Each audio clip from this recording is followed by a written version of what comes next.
Morning. I'll call on the Honourable Member from the District of Easton to grace us with prayers this morning. Let us pray. Almighty God, from whom all wisdom and power are derived, we beseech thee so to direct and prosper the deliberation of the Legislative Assembly now assembled, that all things may be ordered upon the best and surest foundations for the glory of thy name and for the safety, honor, and welfare of the people of these islands.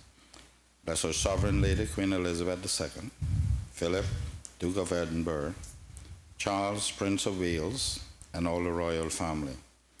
Give grace to all who exercise authority in our Commonwealth, that peace and happiness, truth and justice, religion and piety may be established among us.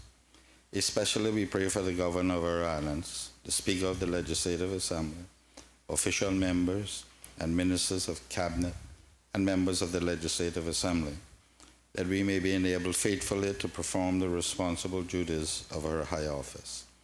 All this we ask for thy great name's sake. Let us say the Lord's Prayer together. Our Father, who art in heaven, hallowed be thy name. Thy kingdom come. Thy will be done on earth as it is in heaven. Give us this day our daily bread, and forgive us our trespasses, as we forgive those who trespass against us. Lead us not into temptation, but deliver us from evil. For thine is the kingdom, the power, and the glory, forever and ever. Amen. The Lord bless us and keep us. The Lord make his face shine upon us and be gracious unto us.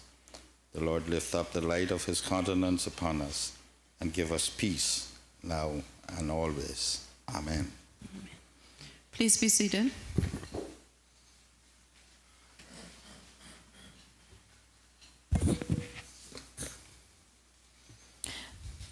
Administration of oaths or affirmations. Oath of affirmation and due execution by Dr. Max Dasdeo, Honourable Acting Deputy Governor, to be the temporary ex officio member of the Legislative Assembly. I'll call on the Honourable Acting Deputy Governor to come to the dais.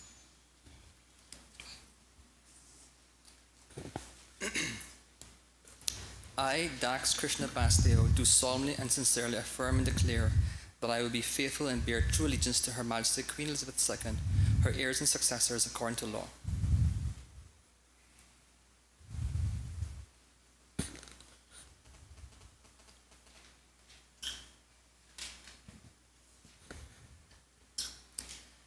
I, Dax Krishna Basteo, do solemnly and sincerely affirm and declare I will well and truly serve Her Majesty Queen Elizabeth II, her heirs and successors, and the people of the Cayman Islands in the office of ex officio member of the Legislative Assembly. So help me God.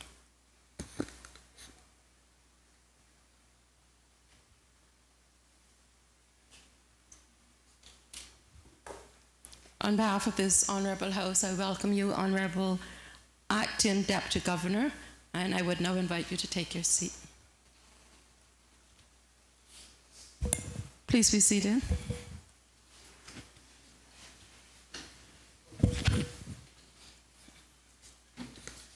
Reading by the Honourable Speaker, messages and announcements.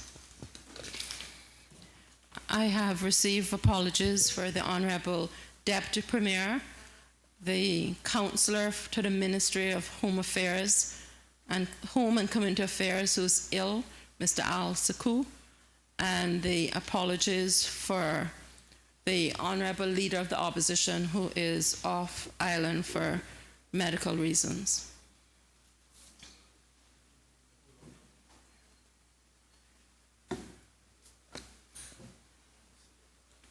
Statements by Honourable Members and Ministers of the Cabinet. I received notice and given approval for two statements by the Honourable Minister of Education to be followed by a statement from the Honourable Minister of Health. Honourable Minister for Education. Thank you, Madam Speaker.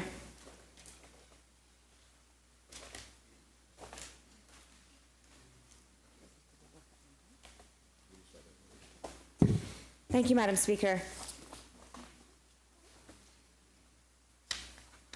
Madam Speaker, I would like to update this Honourable House on the developments within a very important area of my ministry, the Labour and Pensions Enforcement and Regulations, which is the remit of the Department of Labour and Pensions. The Department of Labour and Pensions has provided all of the statistical and other information I'm about to discuss. For the 9-month period, June 1st, 2013 to 31st March 2014, the Labour Unit of the Department of Labour and Pensions received 715 complaints cases, of which 518 have been resolved and closed. 35 cases were referred to the Labour Tribunal, Madam Speaker. As at May 2014, 91 inspections, on-site and off-site information audits were conducted. Of these, 56 involved general workplace and compliance inspections, and 35 occupational health and safety inspections were completed, as well as a number of gratuities audits.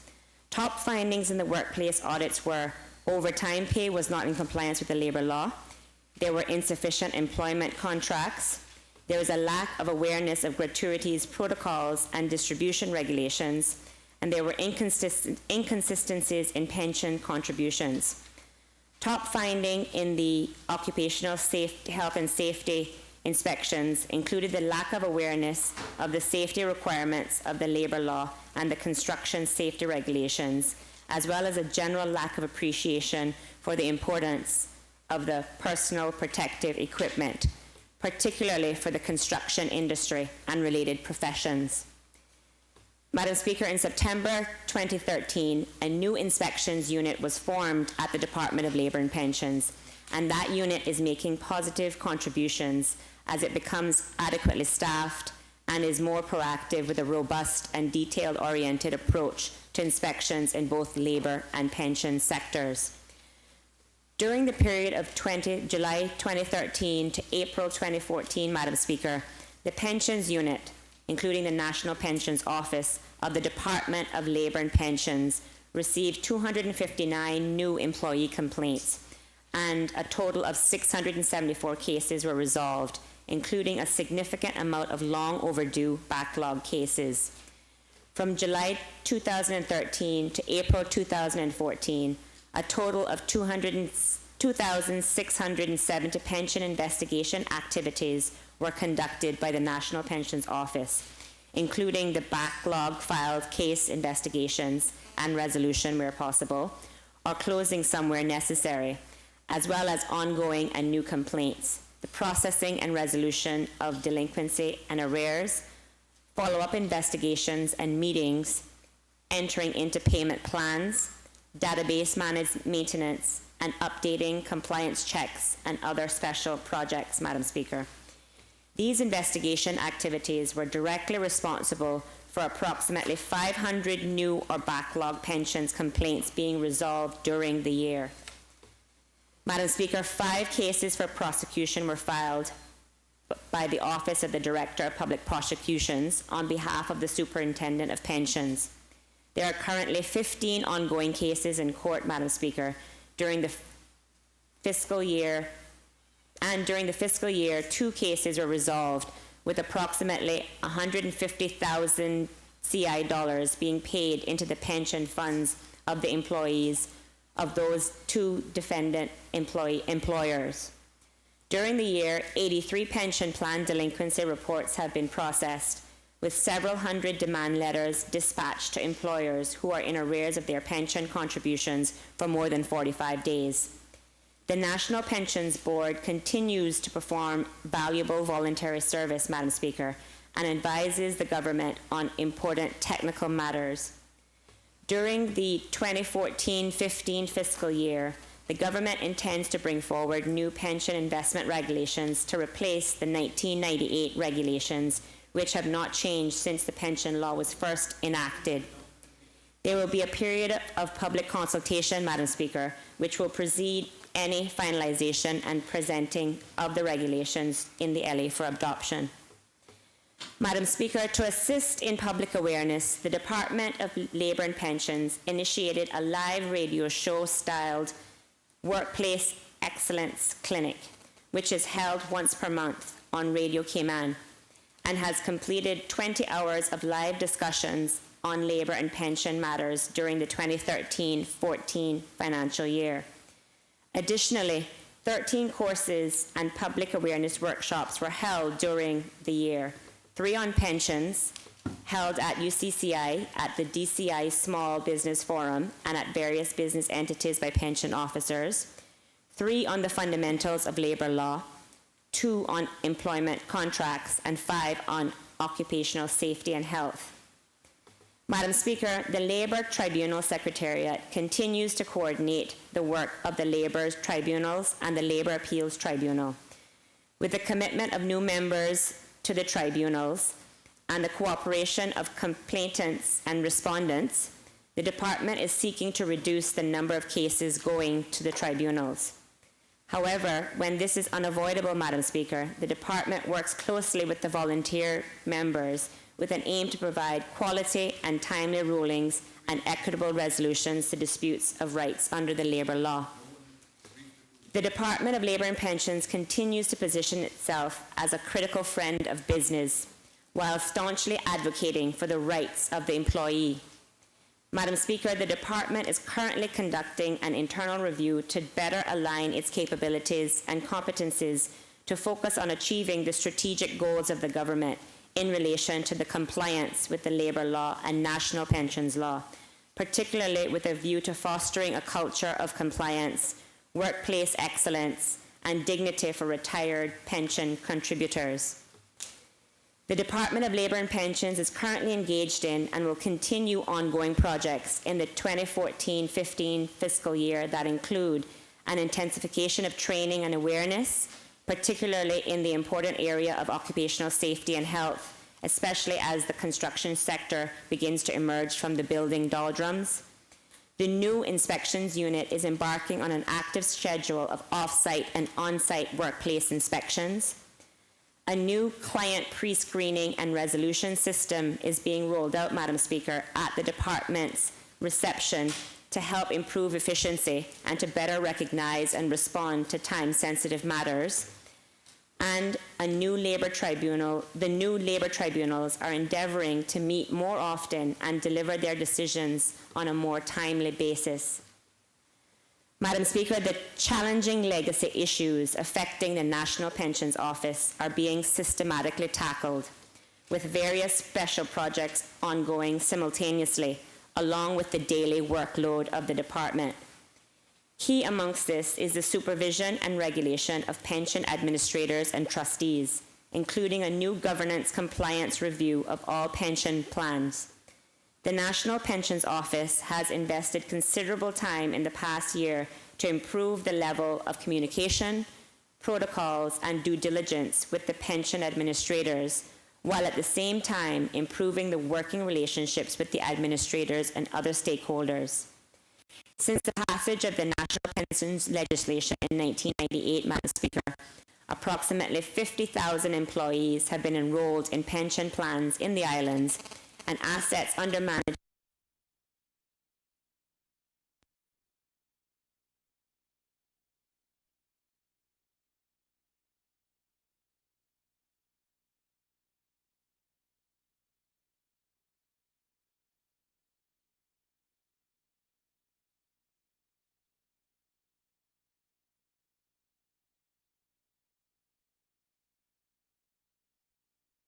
department.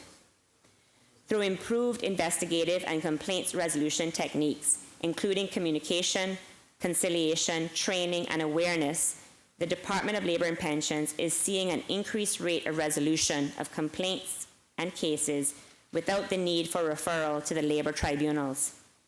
The Department is seeking, through public education on best practices, to see an overall decline in complaints over time.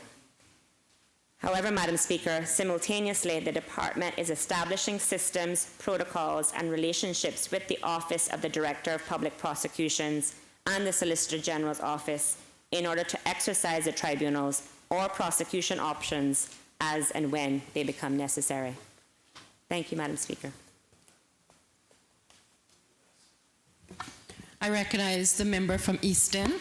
Thank you, Madam Speaker. Madam Speaker, I wonder if you would Allow me on 32, standing order 32, to ask the Minister a question for clarification.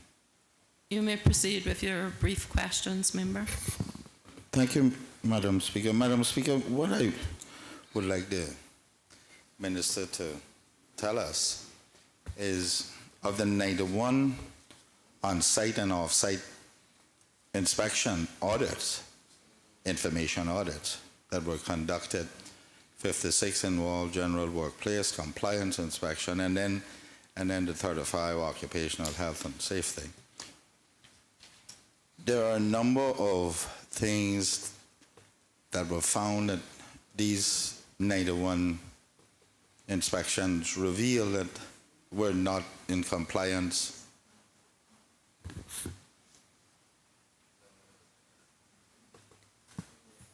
Member, have you completed your question? Oh, sorry. Oh.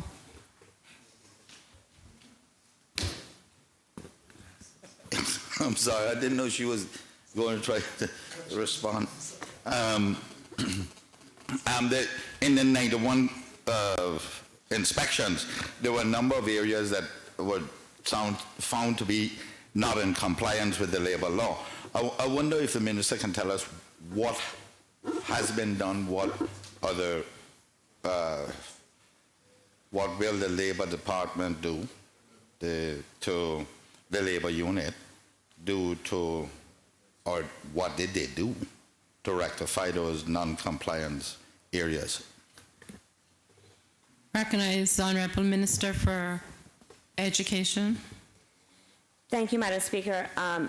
As I indicated initially, the actual details of what was done with respect to each of these, I don't have to hand currently. I do endeavor to get a more specific answer if necessary, but based on the information that I have been provided by the department and the political stare that they've been given, that they have been given to me, or that I have given to them as minister responsible, is that to promote a culture of compliance.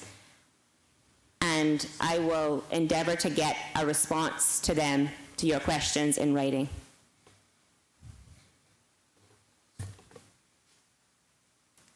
If there are no further brief questions, we'll move on to your next statement, Honourable Minister.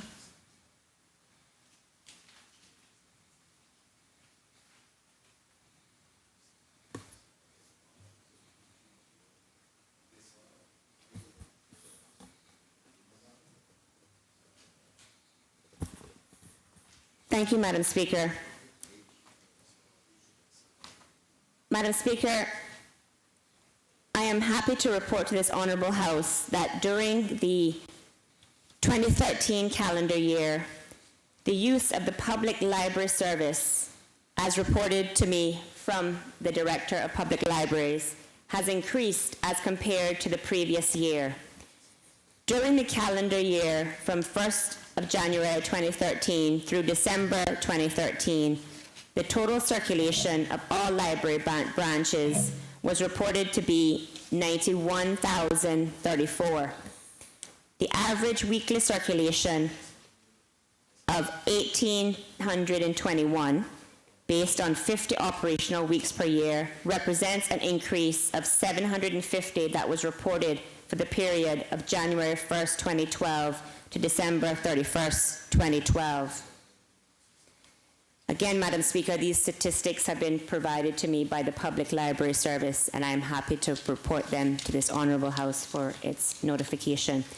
Over the 2013-14 financial year, the Public Library Service has been focused on creating opportunities that position the library to play an important role in human capital development and lifelong learning. The introduction of the new computer-assisted literacy program, Madam Speaker, which was initiated in partnership with Rotary Sunrise, now has 5 full-time students who attend 3 days per week.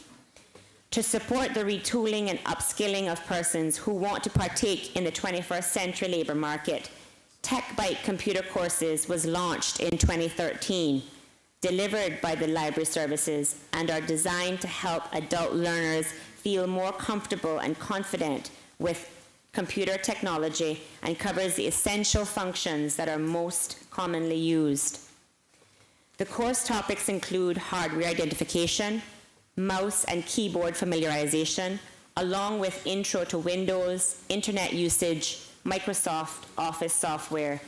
To date, Madam Speaker, 26 persons throughout the communities have successfully passed this course. The Public Library Service will continue to offer the courses throughout the summer to each of the library branch locations.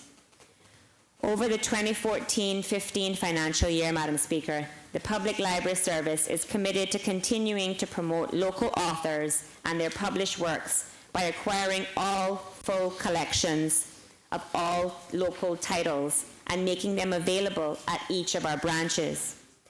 Madam Speaker, it's also aiming to continue to offer intermittent language courses such as Spanish and Mandarin Chinese lessons, which were conducted in February of 2014, and to celebrate cultures by promoting workshops, lessons, cultural events, displays, and histories of various nationalities represented in the Cayman Islands. The Public Library Services looks forward to developing strong library-related organizations such as Friends of the Library and library community committees and volunteer organizations that focus on collection building and program delivery. Work is currently taking place to offer collections of over 33,000 ebooks and 1,700 magazines online and as an alternative source for reading, entertainment, information, educational employment, and academic information. In 2014-2015 financial year, Madam Speaker, library members will be able to easily access ebooks and magazines from virtually any device that is connected to the internet. As we move into the next financial year, the Public Library Services will be expanding the early years Read, Play, Learn program to include every library branch. They will continue to promote reading by initiating a variety of literacy and reading awareness activities, Madam Speaker, such as weekly and monthly story times, Battle of the Books, book poster competitions, international literacy events, and more. Through the Public Library Services, Madam Speaker, the community will benefit from continued efforts to support the needs of our young citizens by offering after-school homework, help at every library branch, and strengthening the partnerships with schools by providing each school with the Student Information Research, or the SIRS academic database that supports and supplements learning. Thank you, Madam Speaker.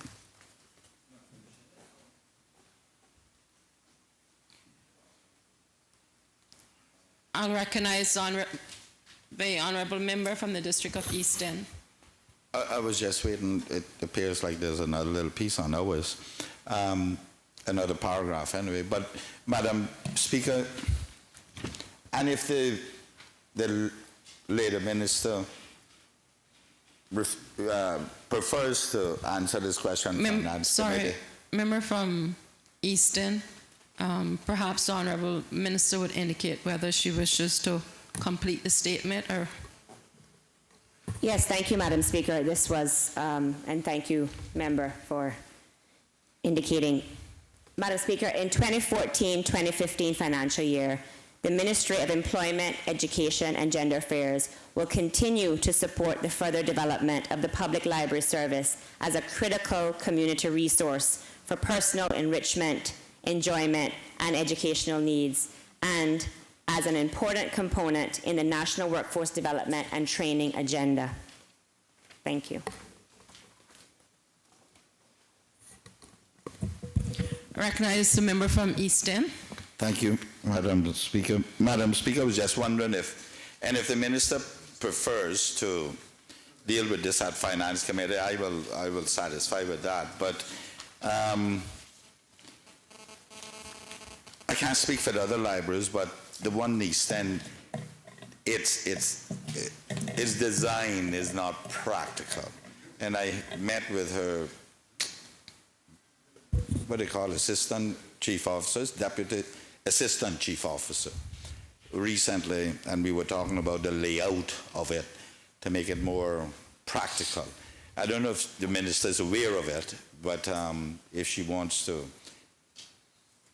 I would like to know if anything is going to be done about it, and if she prefers to answer this in Finance Committee, I will accept that as well. Honourable Minister for Education. Thank you, Madam Speaker. And yes, to the member from East End, I would prefer to have a more detailed discussion of the libraries at Finance Committee. Thank you. If there are no other questions from the member of East End, I'll move to recognise the Honourable Minister responsible for health.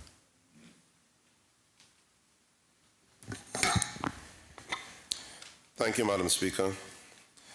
Madam Speaker, thank you for allowing me the opportunity to bring to the attention of this Honourable House the details of the exceptional circumstance appropriation change approved by Cabinet on 15 of May 2014 in reference to Cabinet Paper 468/14. Madam Speaker, the request for Cabinet approval was made and granted under Section 11.5 of the Public Finance and Management Law, 2013 revision, for the reallocation of funds from EI 23 to EI 53 and from NGS 47 to TP 53. The reallocation of funds within the 2013-14 budget was made, Madam Speaker, to meet certain costs associated with the Georgetown landfill and to support the Junior Badabinu event. The Ministry of Health, Sports, Youth and Culture sought advice from the Ministry of Finance and Economic Development. Madam Speaker, the advice relayed was that there will be no impact on the government's forecast financial position to 30th June 2014, as the reallocation of funds are corresponding and of equal amounts. Madam Speaker, an allocation of $240,000 was made to the Cayman Islands National Museum under EI 23 to go towards securing a facility to house the museum's support function and its collection of artifacts. Due to current conditions and incidents of fire at the landfill, of which this Honourable House is well aware, Madam Speaker, a decision to reprioritize this funding was made by the Ministry of Health, Sports, Youth and Culture. Madam Speaker, these funds were therefore reallocated from EI 23 to EI 53 for use at the Georgetown landfill. Madam Speaker, an allocation of $10,426 was made to the Cayman Islands Chamber of Commerce under budget head NGS 47 for the Mentoring Cayman program. The Chamber of Commerce indicated that they will not conduct this program this year as expected. Madam Speaker, the Minister responsible for Culture has supported the Cayman Carnival Badabinu for many years for the Junior Badabinu event. This support has been reduced over the years from $20,000 in 2011-2012 to $15,000 last year, Madam Speaker. The funds for support are usually taken from TP 53, other youth, sports, and cultural program assistance. However, Madam Speaker, funds remaining under this budget head were insufficient to meet the Ministry objective of ensuring that this cultural event for our young people can occur. These funds, Madam Speaker, were therefore transferred from NGS 47 to TP 53 in order to support Junior Badabinu. Thank you, Madam Speaker.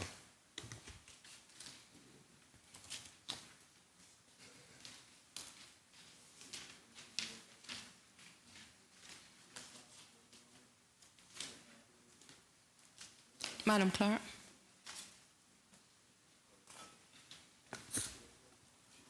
Government business, bills, second reading, the appropriation July 2014 to June 2015 bill 2014, continuation of debate on the budget address, throne speech, together with the government's policy statement. Does any other member wish to speak? I recognize the Honourable Deputy Speaker for a selected member for the District of Bodden Town.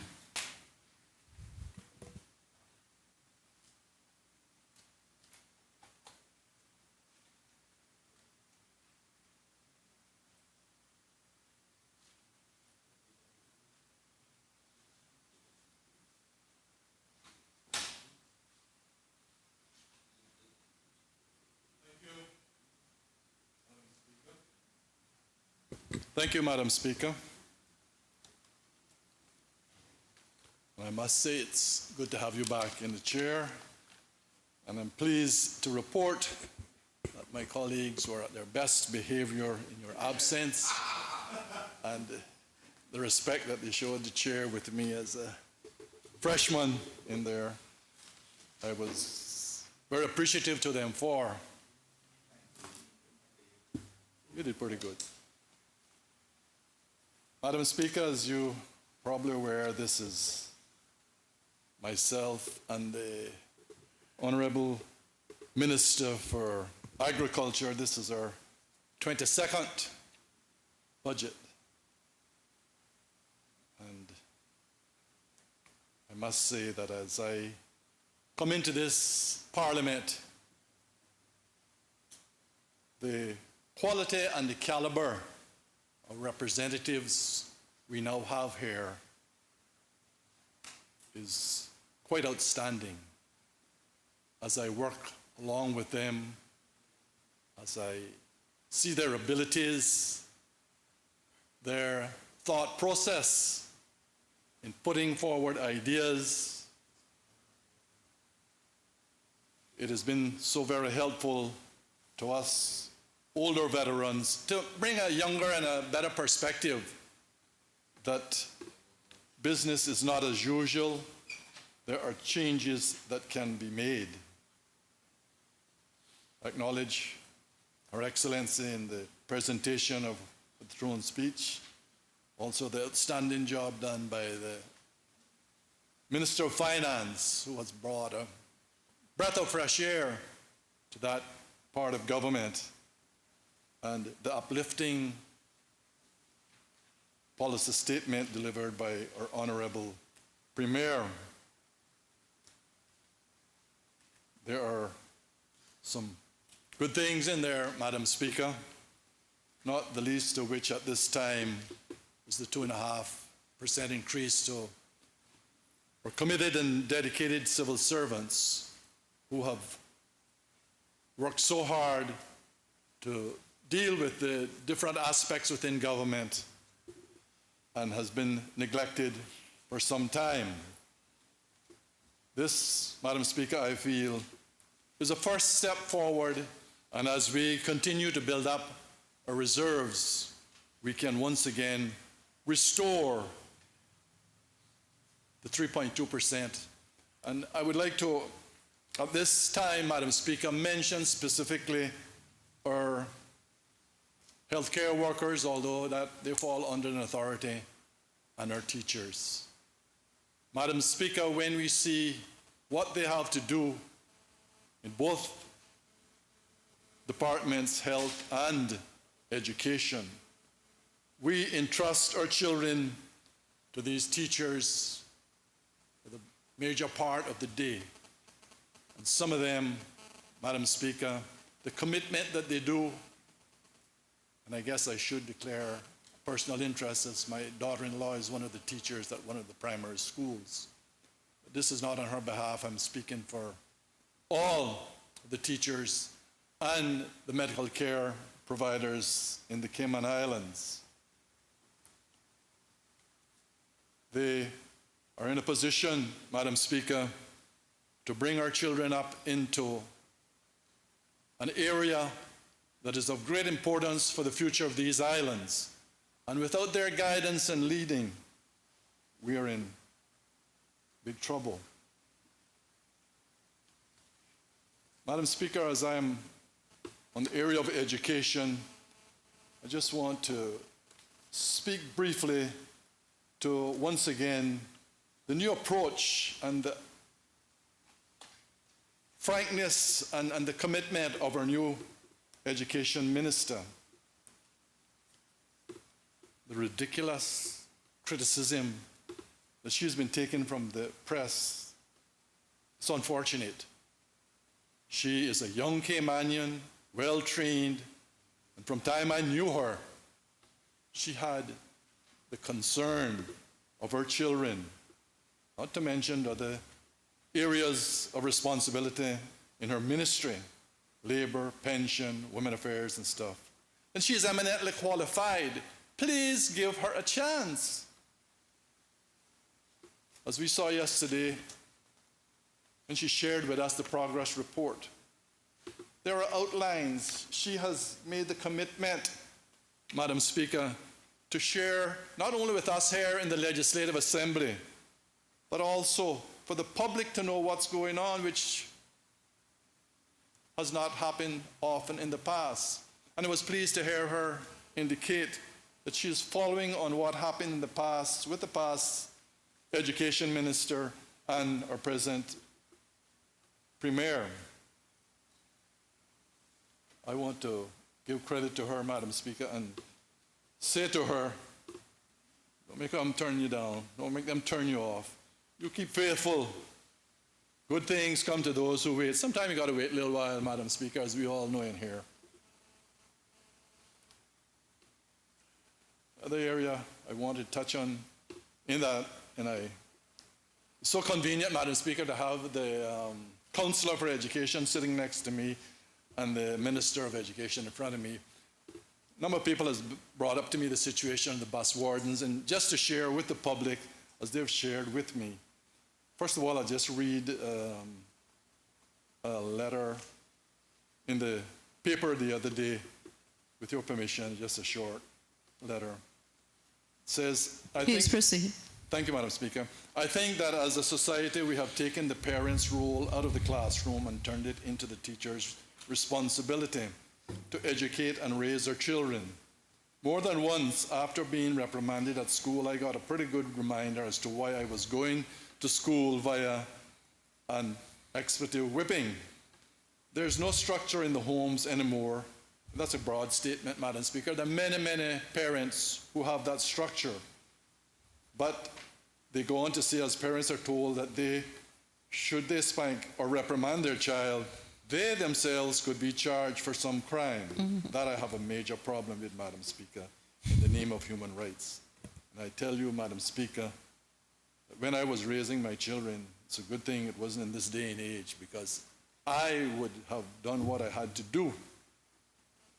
It's time for us to wake up. Without structure and a basic law of physics, action, reaction, our children are lost. I don't believe they're lost, because there's still hope. We too many times focus on the handful of negatives. We have such wonderful children, and when we go to the National Festival of Arts and the other programs, when we see how the children are occupied, there's hope for our children. It just takes the commitment of parents and also, I will add, teachers. Continuing on the letter, Madam Speaker, monitoring of children today is deemed necessary, and as violence among young people has risen, we need someone on hand to make sure all children are safe going to and whilst in school, a sad note on our society. I will just interject, and that was the end of that letter, Madam Speaker, interject when I spoke to the councillor and the minister in regards to the ridiculous posting on, social media, of the negative and unfortunate fight at one of the schools.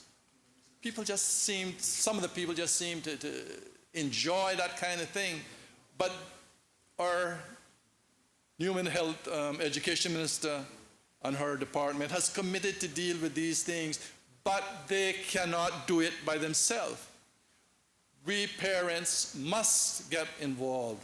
This doesn't just happen at the schools. Children are in school 5, 6, 7 hours a day maximum. The rest of the time, parents need to be trying their best to give guidance to the children that this is not a way of life. Violence is not a way of life. And until we get back to the basics, when you and I and most of the senior people here were raised, the discipline was there.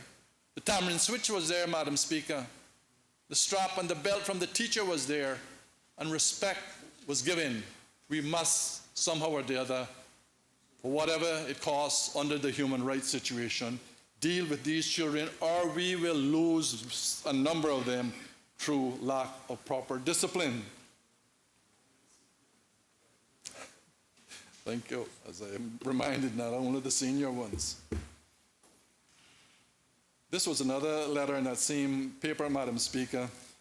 Just a couple of lines. What has not been mentioned, wardens or not, is a full-scale knockdown, drag-out fight, which distracts the driver mentally or physically to such an extent that he loses control and it results in a major crash. Just this morning, I talked with our Education Minister and Councillor in regards to the bus wardens, where I first started out. Just to share briefly with you comments that they will share later on, probably in the budget.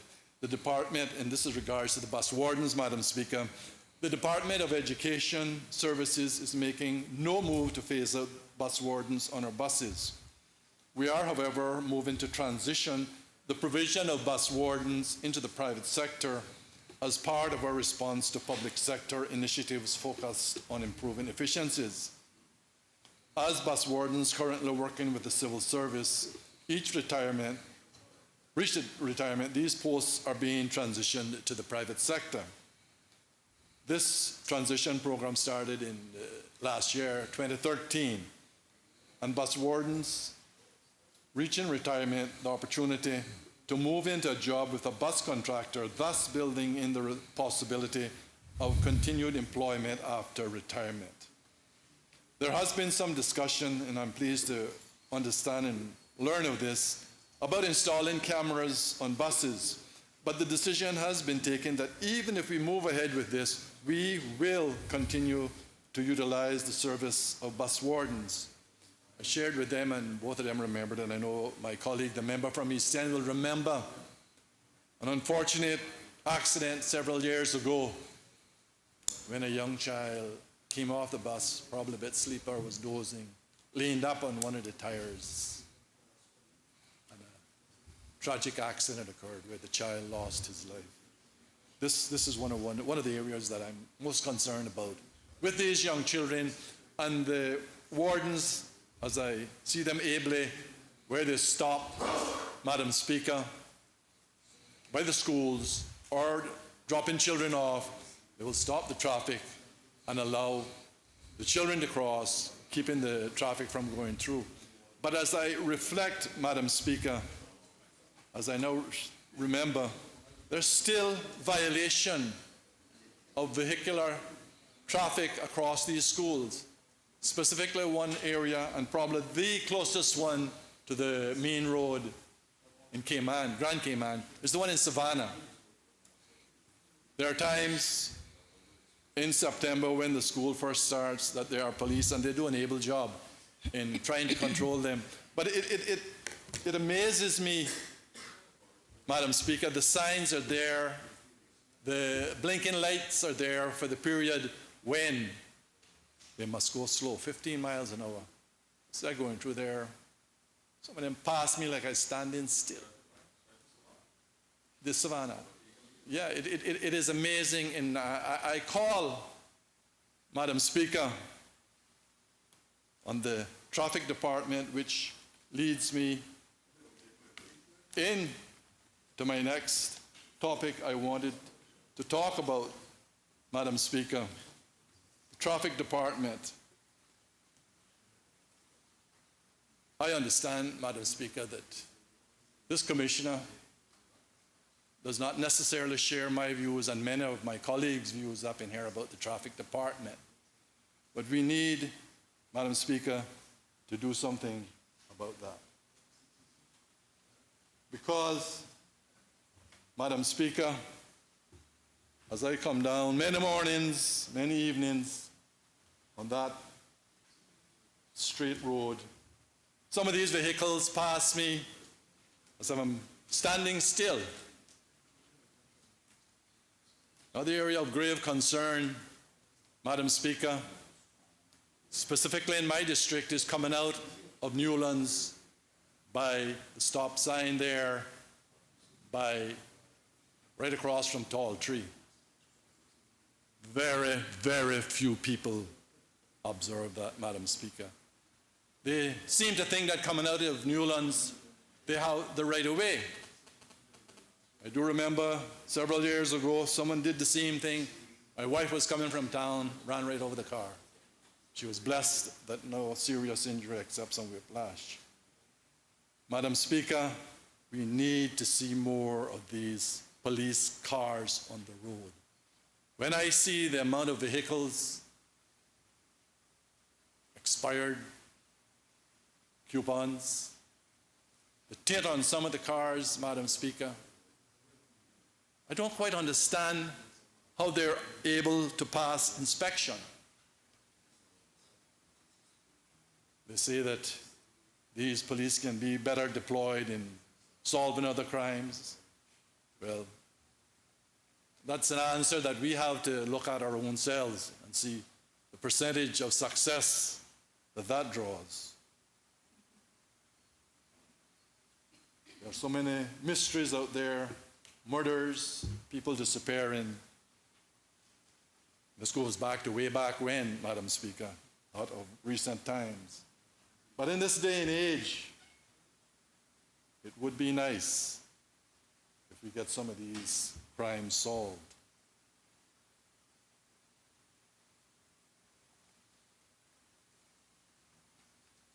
Madam Speaker, I now talk about Department of Children and Family Services, the difficulty that they have, and I encourage as soon as it's possible that we get some of the staff in there up and increased, especially the needs assessment unit, which I know with many of our colleagues as I see their emails, how they refer people there who, some of them are in desperate need, Madam Speaker. And it seems like just one or two people, and I must take my hat off to the lady that heads that up, Ms. Hurlston. She and her people work diligently, but we need to be able to provide some help for them, Madam Speaker.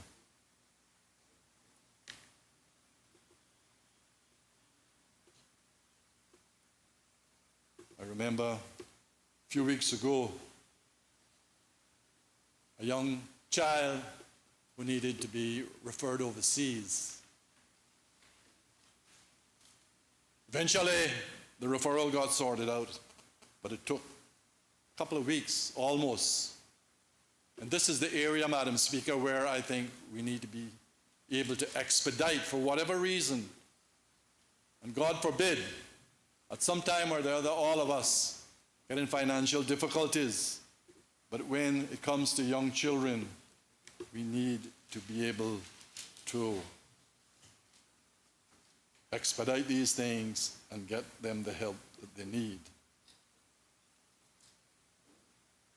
Madam Speaker, just to go back to some of the stuff that I see in the newspapers, and these are the cartoons I think are in very poor taste, Madam Speaker. It always seems to be a negative spin. This one, Madam Speaker, was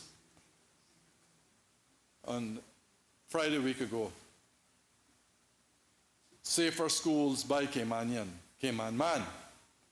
It says, okay, teachers, you're looking good. When I finish with you, our schools will be a much safer place. And then on the blackboard, they have written teacher training for safer schools. Boxing, karate, incompetent parents, spineless politicians, which is their whipping boy of the day. Bring back that paddle. I just wish, Madam Speaker, that some of these publishers would have some respect for the schools and the children, because they're children of different ages. I hear some interesting things that I can't say that I wouldn't support coming from across the sea. And I revert back to my colleague, minister from Borden Town. Boy, I tell you, he made out of good stuff. Some of the licks I see him taking not only from the papers, but the famous web or whatever it is. I can't turn on a computer, so it doesn't matter to me. They can put what they want up there. Madam Speaker, I don't know if some of these people forget that in the campaign leading up to the last election, we in Bordentown ran. We ran on the promise that if we were returned, we were not putting a dump up in Midland Acres. No matter how much land the proponents of that put in place, 500 acres. But what I tried to explain to them, Madam Speaker, that if you put that up there, and we knew what it was going to be, no matter how much lining and stuff they said they were going to put on it, that was not only going to affect the immediate area in Northwesters, Southwesters, they were going north side, they were going east end, they're going to come in east, right over Bordentown, right down to Georgetown. My colleague minister, the Minister of Health, has indicated that he has plans, is working on this, and we look forward to the day. And I didn't realize fully we actually have 71 acres of land there to develop. These people know when they go and build next to it what was there. And I would like to see them work along with our minister and his department to bring resolution to this area that has suffered for so long for whatever reason. And most of us know, Madam Speaker, it was because of the lack of funds. I know the effort that my colleague from East End, when he was there, put into it. And he used not only government backbench members, but he also took members from the UDP at that time to different sites to look at getting a resolution to this. We were almost there. We were almost there to getting that sorted out. But I'm optimistic, and I know that my colleague, or Bordentown Action Man, as I call him, will deal with this.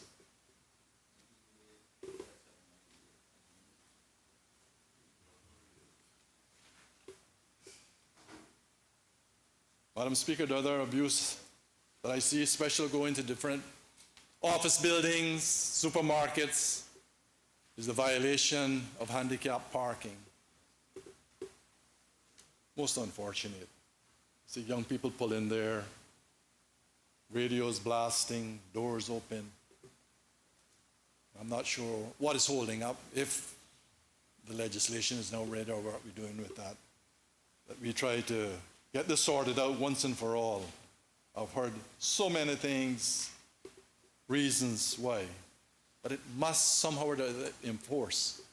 Most of these places have their security, and maybe if they could at least tell the people when they park in these lots to move the vehicle or have it towed away or something. When I see some people limping from distances away, I just don't quite understand, Madam Speaker, how that happens.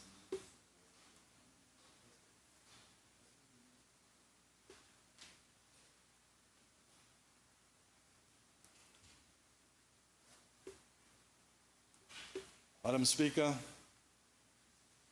the other area I'm concerned about, and I hope in due course that we can find some funds for housing repair. Madam Speaker, almost daily, weekly, someone is coming to me, and I'm sure it's the same thing with my other colleagues. There's an individual lady that lives up in Frankstown area. I went there one night, Madam Speaker. It's hard to believe that after Ivan, the way that she and her children are existing. Whatever sacrifice we need to make, I know under the FFR, there are restrictions. There's so many of our people out there that need some help. I've never, Madam Speaker, in my 22 years, seen so many people hurting. People want money for some food, lunch money for their children, the elderly. Madam Speaker, it is painful when I see this. And those that are most vulnerable seems to be most affected.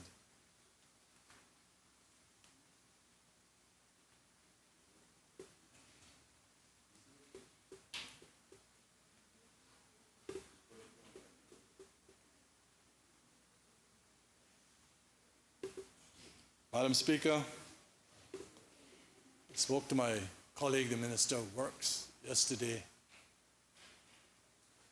Just bringing to their attention some of the road work up on the eastern part of the island. One specific area, just as people have said to me, I've drove many times as my two colleagues from the eastern districts, area right there below Breakers. It's very starting to eat out in spots. Another area that I recall, and as I came down this morning, Madam Speaker, is the area right across from where Dr. Tomlinson home is there, the Jackson homestead there. They keep patching, and the holes keep coming up. But he's assured me, and I know that in my mind, that these will be dealt with in due course. As a matter of fact, they're on the list. It's just a matter of time to get there and get them fixed.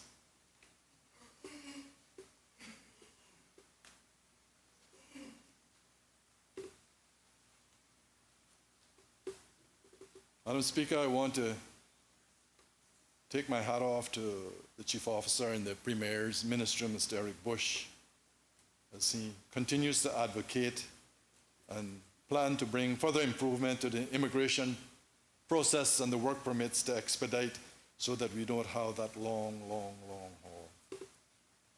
Some people have to wait. A lot of people get frustrated, and as you and I know, Madam Speaker, and the rest of my colleagues, the business sector cannot wait if they need to get something done.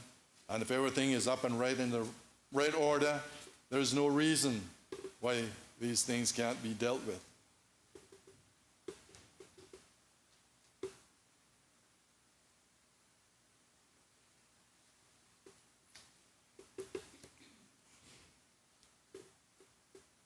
Madam Speaker, as yourself and some of my other colleagues are aware, the situation with Cineco and insurance for some of our people who are having a rough time. And I know my colleague, the Minister of Health, has been looking at this diligently. There's so many, especially the older people, Madam Speaker, seems to be at this time in dire need of some help. And I've said many times, not because he's sitting here today and sits across from you, when the honorable member from Northside first introduced the idea of health insurance, the idea that he had in the process. The insurance companies not only take those that are in good health, but I had to take everybody. And as I've said on numerous occasions, if we had stuck to that process, we wouldn't be struggling the way we are now, where some of these insurance companies, what I call cherry pick.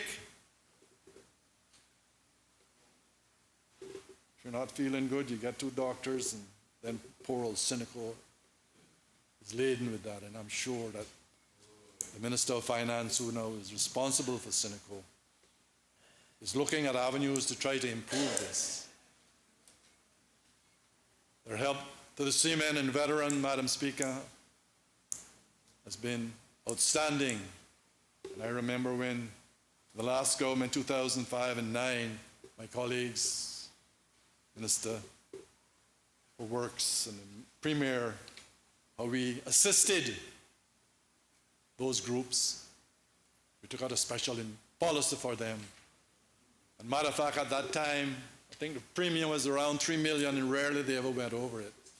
Now it has exploded. But we have to do what we have to do to take care of our seniors. They are the people that put these islands where we are enjoying one of the highest standards of living today. and we owe it to them, Madam Speaker.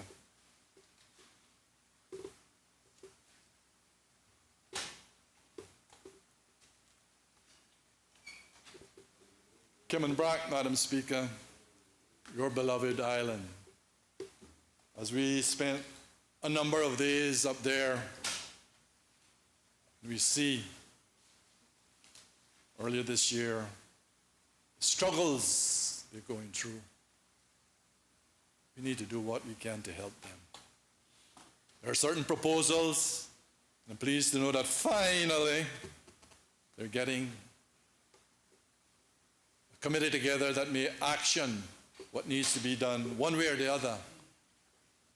But there's nothing worse than just sitting and waiting and waiting and waiting in weeks and months, and it just seems like nothing happens. I don't know if that's par for the course in the Cayman Islands in some areas. But we cannot allow those people just barely at times to subsist. And I can imagine what you and the first elected member, Madam Speaker, has to go through to help those people. And I'm asking the powers that be that we can try our best to get something positive for Cayman Brac organized. Madam Speaker,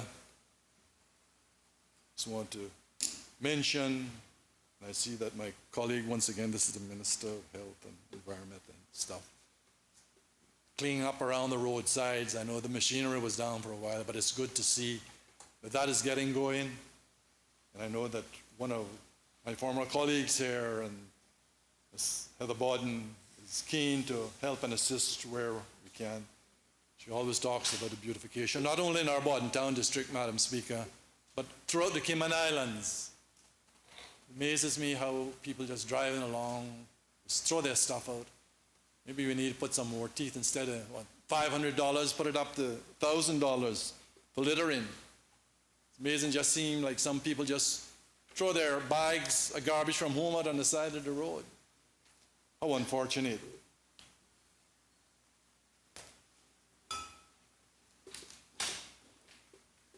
Madam Speaker, my favorite topic,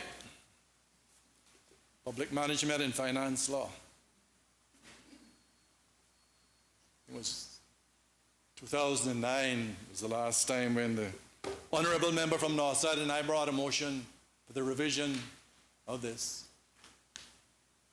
I understand that one of our councillors is now dealing with that, finally.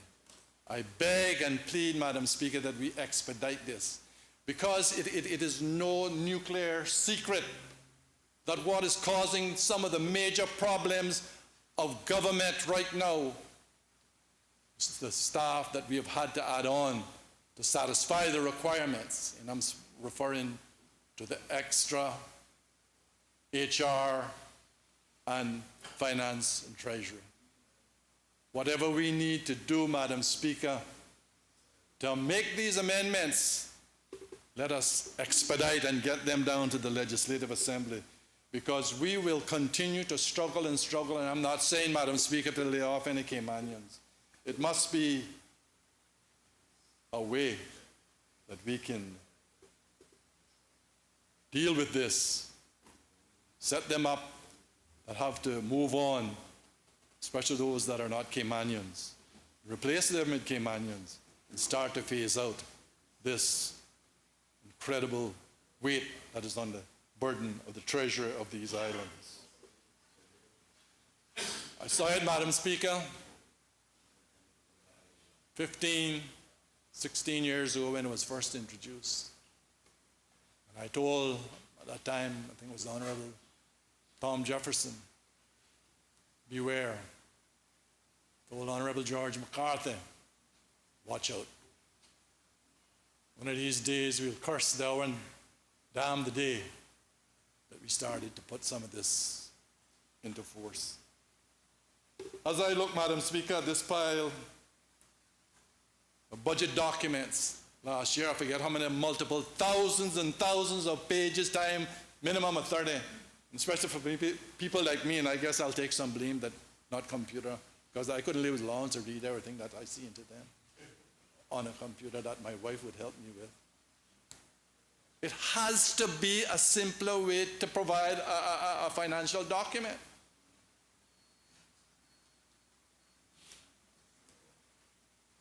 Madam Speaker, I long and await that day when we can make those. And I know that the commitment is in this government that I am reliably informed that the report is being made. Now, well, get to row more if it's not how I think it should be, and I know my colleague from the outside will be right there. Okay, thank you.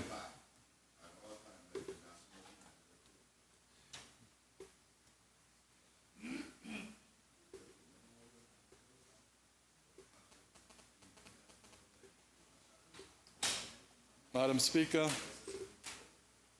I now turn to my beloved district of Borden Town, and just want to say some praise, and I know my colleague, Health Minister, paid credence to them, and thanks, and also fourth elected member from Borden Town, in regards to our Heritage Committee.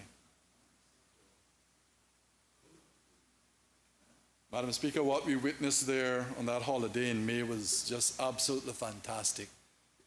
It was what the Senior and Heritage Group called Mayfest. Madam Speaker, if you saw some of the displays done, it was a number of countries. Some of the most outstanding, Madam Speaker, was the Filipinos, the Jamaicans, the Nicaraguans, the Indians, just to name a few. And what so touched me and my colleagues from Borden Town was the way that these nationalities worked together. Madam Speaker, it was amazing, the cohesion that was there. Each one knew what they had to do. And if you saw their dresses, they actually, Madam Speaker, made and drawing our waterfall from the Philippines. They took 2 sheets of plywood and the artistic rendering on that, and they actually got a pump that circulated the water that actually looked like a real, you had to see, I cannot describe it to you, Madam Speaker. Minister Borden can, Minister of Health can tell you what it was like. It was amazing. And for those who eat the pig, there they were in a slow process, roasting 2 pigs. Started at 9 and by 12 o'clock it was ready. It was really a lesson. And this is the kind of thing we have to encourage among our Caymanians, especially, Madam Speaker, working together. Just to name, and I know my colleague did this already, but I'll just for emphasis, the Honorable Mayor Lawrence, who's the chairperson, Mr. Robert Wood, who I think is the deputy, Ms. Betta Wood, Ms. Florence Wood, Agnes McCoy, Edith Webb, Claudette Eden, our old friend Freddie, Emilio. I can't say enough for Emilio, Madam Speaker. Literally any time, hour, day or night, you go there, he is there.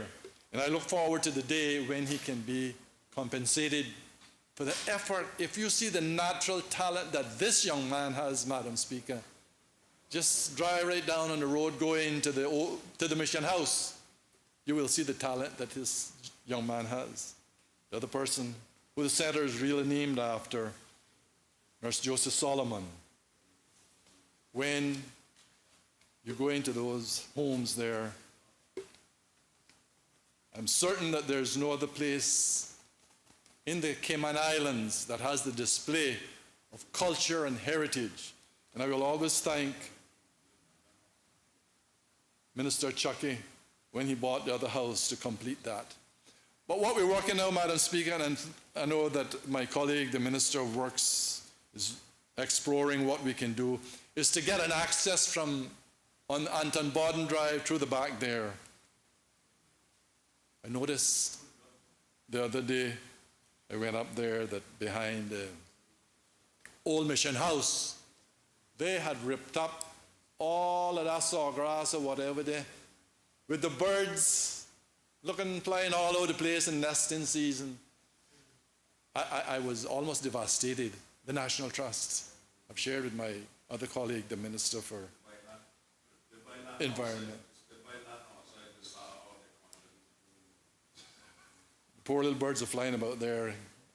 So I'm hoping we don't plan, Madam Speaker, to do that kind of devastation. We just want a little bridge over the area of the pond that we can get access so that when we have our functions, they can come from the Anton Borden Park over there where government has significant amount of land and come in.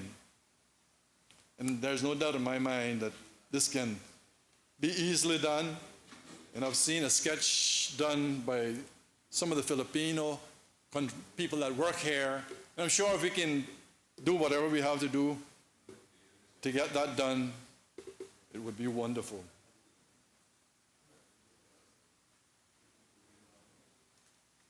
Madam Speaker,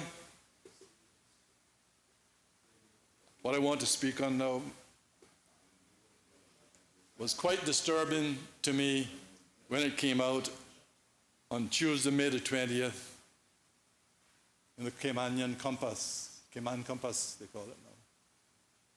And it refers to an attorney basis for rollover policy did not apply to Cayman Islands. And I would ask that either the Deputy Governor or the Honorable Premier or Honorable Attorney General, whoever, because this kind of confused me, and everyone in here knew how I felt about that situation back in October last year. But that's history, it's been done. Just to say what was reported, with your permission, Madam Speaker. Please proceed. Basis for rollover policy did not apply to the Cayman Islands. That bombshell was delivered last week in a lecture at the VC Tutorial Center by attorney Sophia Harris, one of the island's foremost authorities on immigration law and chairman of the Territories Immigration Appeals Tribunal.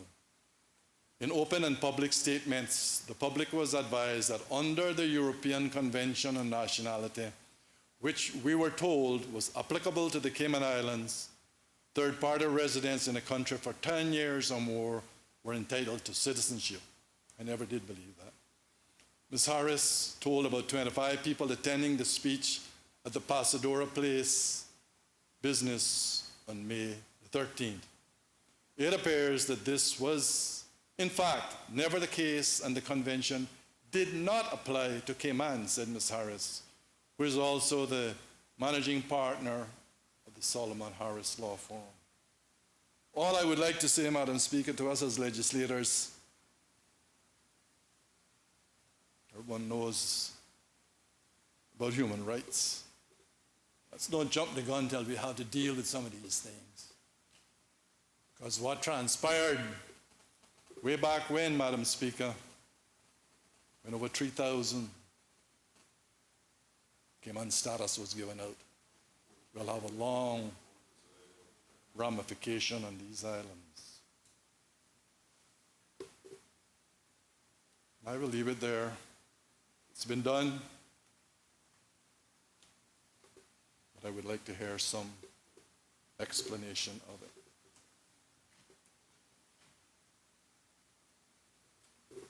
Madam Speaker, I now leave the Cayman Islands and go to our neighbors to the north, which I always try to do toward the end of my debate. Because we have a wonderful budget coming here. But I'm not sure if we all realize the ticking time bomb sitting to the north of us.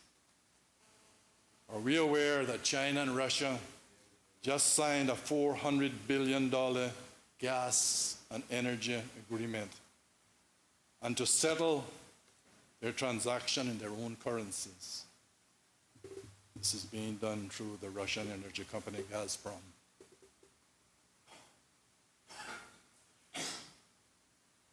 Since September 8th, the United States spent 3.4 trillion, that's Trillion, to boost the economy. And just what the evidence just came out, that the economy shrunk by 0.5%, which now brings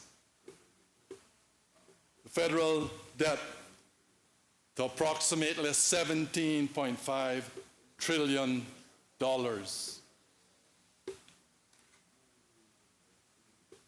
Just to share with this Honorable House, Madam Speaker, every single hour of every single day, the US government spends about $200 million that it doesn't have.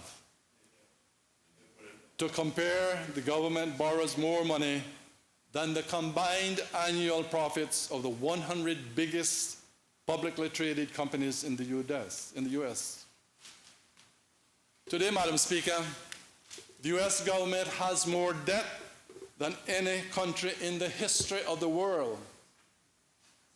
They have more debt, Madam Speaker, than every country in the European Union combined.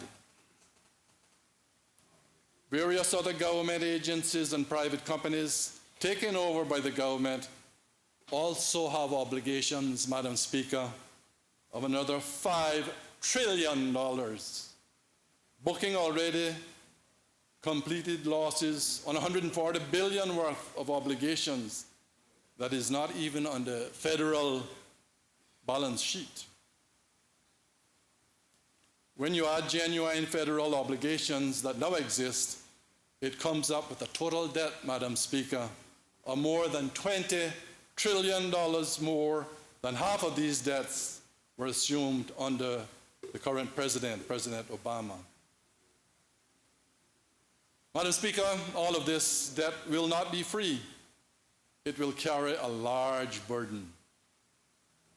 With each additional commitment, America sinks further into debt, closing in upon the moment that they can simply no longer afford even the interest payments on their obligations. There was an example drawn. What happens when interest rates go up, say just at 4% annual rate? They will have to repay over a period of time about $34 trillion. And they estimated, Madam Speaker, if it was 6% interest, it was over $40 trillion. How long will this once great nation last?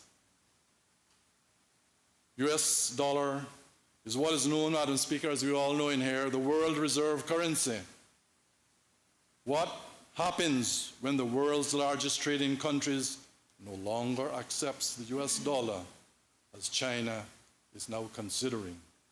And as we know, China holds trillions of treasury bills.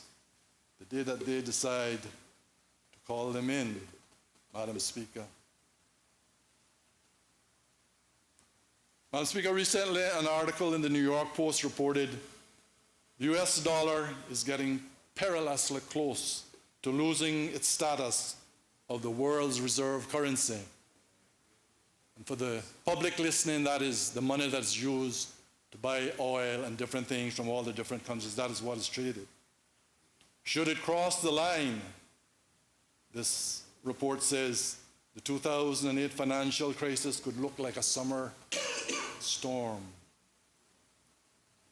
Many of us may remember a similar situation in Great Britain, Madam Speaker. Some people may not even know, but Britain's sterling was once the world's reserve currency for almost 200 years, until the government implemented a socialist, nationalist agenda like is now happening in the great United States today. They're calling it spreading the wealth. Spreading the wealth. It's scary, Madam Speaker, and I suggest that we be wary of what's happening to the north of us. If we lived as long as Methuselah ran cow, they cannot repay those trillions of dollars in debt. Madam Speaker, being a person who served in the military, I was taken aback, as most of the United States was a few days ago, including Democrats, Republicans, and everyone else, when there was the exchange of a prisoner of war for 5 Taliban at Guantanamo Bay. It's reported that at least 6 U.S. soldiers lost their lives in this, trying to find this young man who, it is being alleged, was a deserter.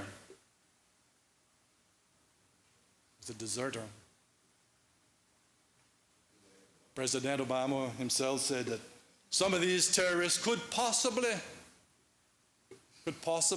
he admitted, come back at the United States again. It's a scary thought, Madam Speaker. And we must remember September the 11th, what happened there. These are not Sunday school children we're dealing with, Madam Speaker. And I hope with God's help this never happens. The other scary thing, Madam Speaker, was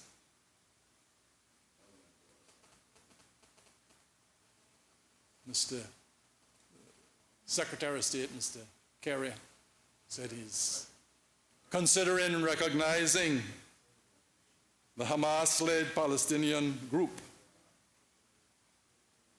We know that their dedication and commitment is to destroy Israel and the United States. When Ahmadinejad was there in Iran, he made no bones about it. These people, they're used to war. We have to tread.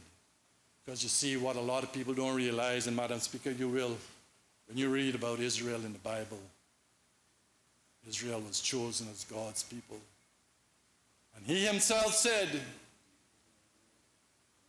I will bless those that bless you, and I will curse those that curse you.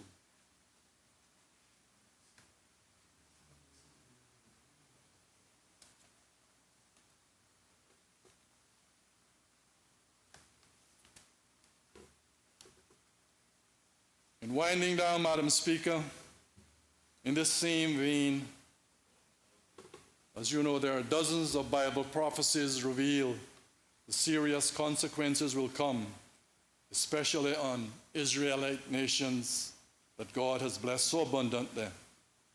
Long ago, Madam Speaker, God warned his chosen people, if they disobeyed his laws, they would reap what they sow.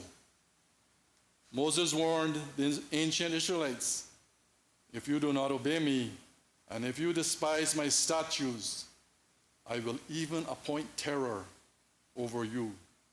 You shall be defeated by your enemies. Those who hate you will reign over you. I will even break the pride of your power. Leviticus 26:14 and 33. For those that think that was the olden days, he goes on to say, looking far into the future, Moses warned, I know that after my death you will become utterly corrupt. I need not to tell you about the great United States, probably the most corrupt nation in the universe. And turn aside from the way which I have commanded you, and evil will befall you in the latter days, because you will do evil in the sight of the Lord to provoke him to anger. That's in Deuteronomy 31:29, Madam Speaker. All this is going to happen because the end-time leaders of once professing Christian nations have chosen to scoff at the laws of God, ignore Bible prophecies, and defy the God of the universe. Let us all wake up, Madam Speaker. Let us not sit here in the little Cayman Islands and think if anything happens to the great United States, what will happen to us here? For those of you, Madam Speaker, that know Bible and Bible prophecy, we see daily things that are unfolding toward the end time. And I urge, wherever we can prepare towards that end. I want to close, Madam Speaker, a little reading from Grace for the Moment by Max Lucado. Lifts me up every day when I read it. And this is just a reminder. This was on February 18th. Matthew 6:26 says, "Look at the birds in the air. They don't plant or harvest or store food in barns, but your heavenly Father feeds them."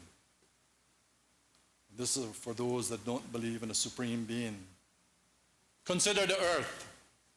Our globe's weight has been estimated at 6 sextillion tons. That is a 6 with 21 zeros. Yet, it is precisely tilted at 23 degrees. Any more or any less, and our seasons would be lost in a melted polar flood. Stick a pin there, Madam Speaker, as I was reading another article when they talk about global warming. I was sharing with the Honorable Attorney General this morning. Back in 2014, the proponents of global warming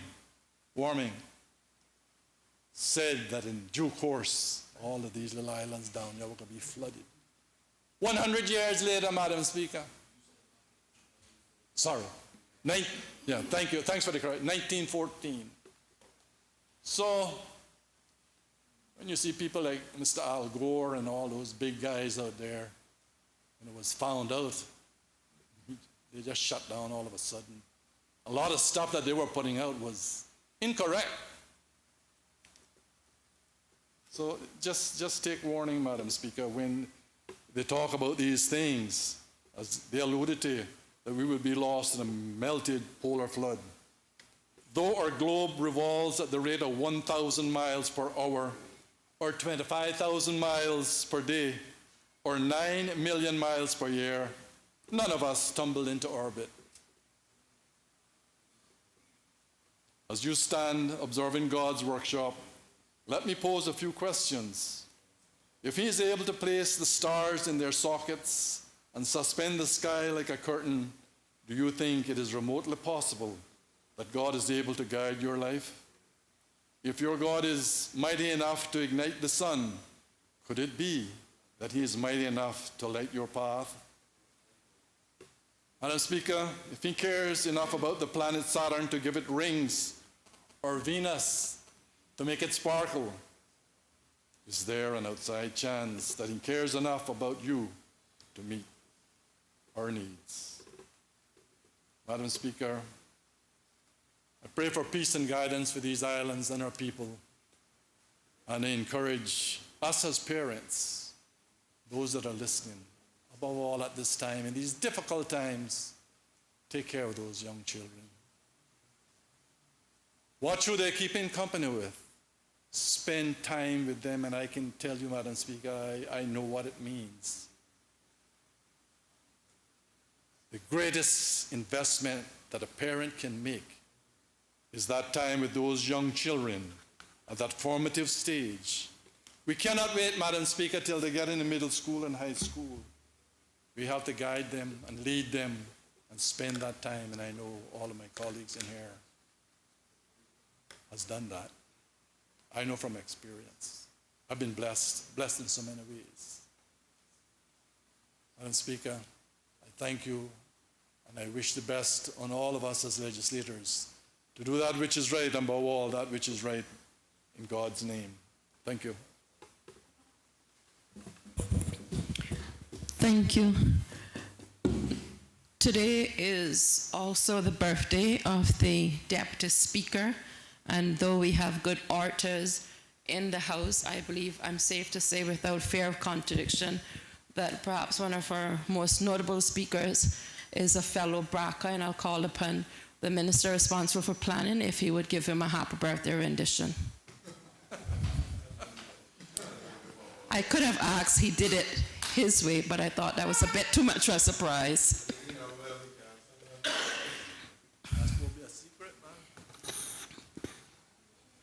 Madam Speaker, I will try.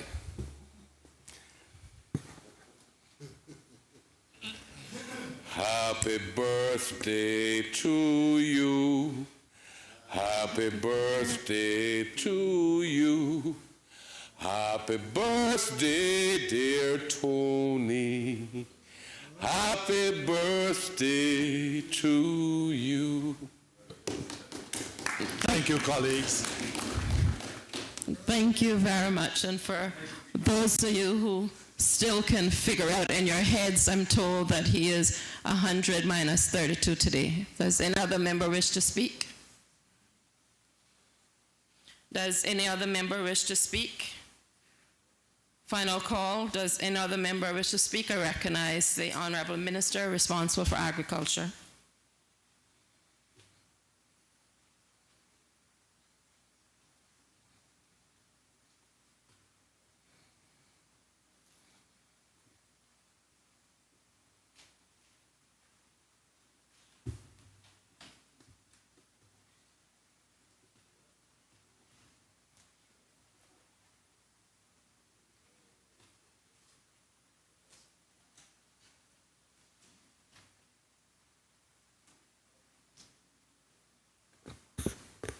Thank you, Madam Speaker. Madam Speaker, if that didn't sound like me, and if I don't sound like me, forgive me. Something is with me that I would wish to be rid of. Madam Speaker, I rise to give my contribution to the debate that has been ongoing. And first of all, let me say hearty congratulations to the Honourable Minister for Finance and his team for what I know was a long and fairly arduous journey, although at the end of the day it seemed like it was easy. I certainly know that it wasn't easy just for myself and my ministry staff and the departments and the government authorities, which are subjects of mine, to be able to meet the budget demands.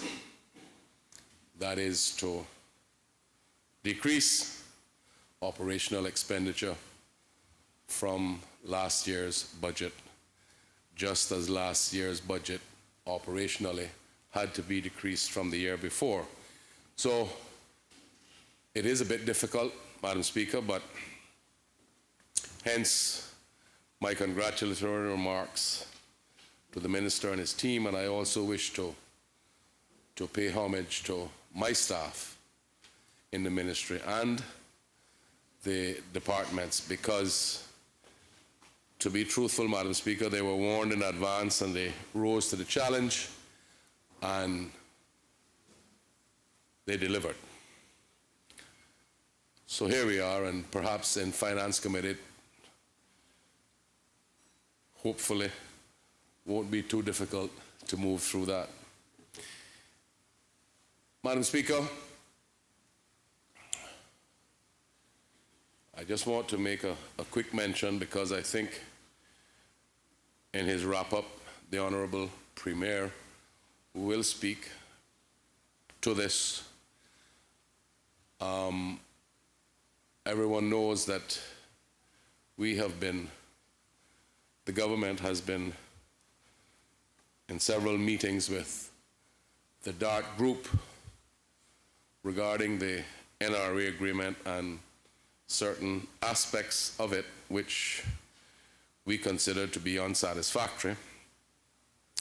And, Madam Speaker, we have been back and forth for a year now, but the Premier will expound on recent communications. I want also, Madam Speaker, to mention quickly the ongoing work with regards the east-west arterial, that is the extension from Newlands, or the proposed extension from Newlands to Frank Sound. Just to give an update of where that's at. most will know by now that there has been an MOU, that is a memorandum of understanding arrived at by the group called Ironwood Development and the government, which was an agreement on the route of the road corridor. And we also know that there was a bit of a difficulty when the original corridor was going through land which is now owned by National Trust. But I think when the original corridor was gazetted, not all of that land was owned by the National Trust. I think they acquired a lot of it since then. But be that as it may, there has been agreement reached between government, the NRA, and the National Trust with regards to some adjustments to the corridor. So we no longer have that as an impediment. And certainly the FCO is aware of the agreement thus far. The next step that we have to get to, Madam Speaker, is to secure a strategic business analysis and value for money report. And an RFP is being developed to procure a suitable company to undertake this strategic business analysis. And Madam Speaker, the premise on which these discussions have taken place and understanding the framework for fiscal responsibility that we have to abide by is the cost of the road will be paid for by duties and tax generated by the development. Of course, besides the developers wanting the road to become a reality because they think that that's very important and the success of the development will hinge on that, we believe that it certainly will benefit the country and certainly will spur other developments along that corridor. Barring any unforeseen events, Madam Speaker, we would hope that in the latter part of the fiscal year coming, we will be able to commence those road works. Madam Speaker, I want to speak a little bit about what we have termed, that is, this government, we have termed it the Georgetown Revitalization Project. It is something that has been worked on now for several months, for quite some time actually. Mr. Kenneth Ebanks and others who may have been called on to help on an as-needed basis, and staff from my ministry have been working on this. And Madam Speaker, there was a presentation to Cabinet just yesterday, because there is just some fine-tuning to be done now, and the plan will be, once that is completed, the plan will be presented to Cabinet. It was not only presented to Cabinet, it was also presented to caucus. But paper will go to Cabinet seeking the government's blessing, and thereafter we will move on with that project. Just to speak a little bit about it, Madam Speaker, this is not just a project that is seeking beautification. of Georgetown. But it is a plan which is geared to invigorate the capital to what it was, what we knew it to be. That is a thriving capital. Madam Speaker, this plan is independent of the cruise berthing facility or the planned airport expansion. But while it is independent, it takes into consideration both of those plans so that the infrastructure that is needed will dovetail with all three. That is the airport expansion, the cruise berthing facility, and the revitalization of Georgetown. So, you see, when we look at it, Madam Speaker, and we think of Georgetown, both tourists and local elements are vital to the success and for the district to thrive. This project will seek, for instance, to bring festivals and markets to the heart of downtown, conventions from the financial industry. We intend to create parks and public spaces, mixed-use spaces for both residential and commercial activities. Now, when I speak and use that language, people might begin to wonder what grand plan this is. Madam Speaker, this is something that is not going to be done in a day, and we know that. But the town is dying, and we know that too. So something has to be done.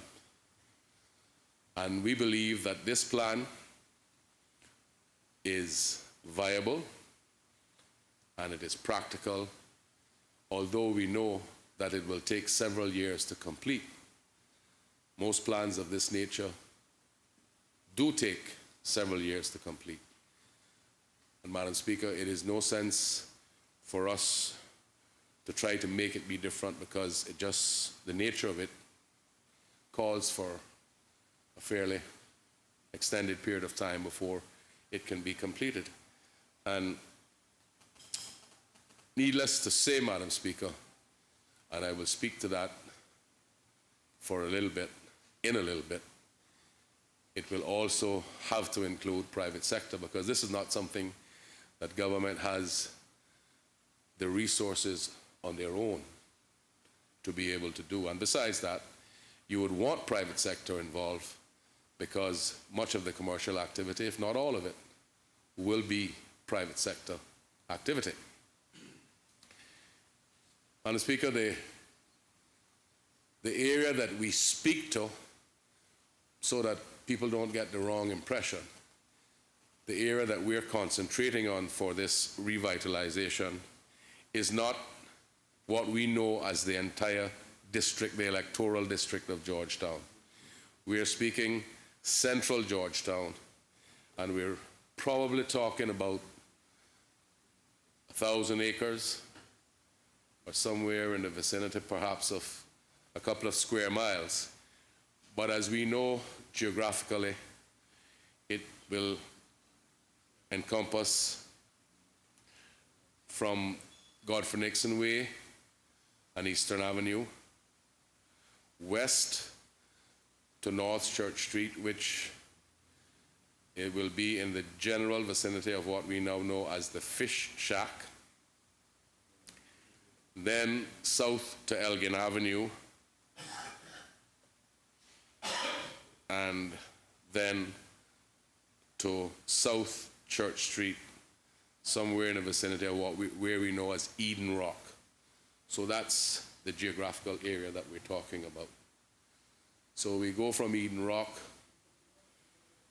straight across to Godfrey Nixon Way, Eastern Avenue, come down to North Church Street where the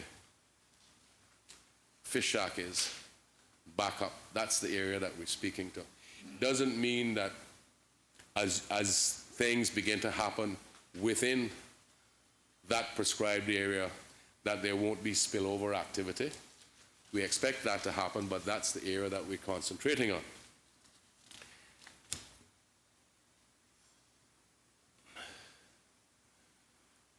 Madam Speaker, the technocrats have developed this plan based on what they term as the philosophies and principles of new urbanism. And the whole idea behind this approach that they have taken is to create a compact, walkable, mixed-use communities. So, some of the principles that they have applied in developing the parameters for this plan are: one, walkability and connectivity. Most things within a 10-minute walk of home and work is what they're looking to create. Pedestrian-friendly street designs. That is, buildings that are close to the street, porches, windows, doors, tree-lined streets, on-street parking, hidden parking lots, garages in the rear lane, narrow, slow-speed streets.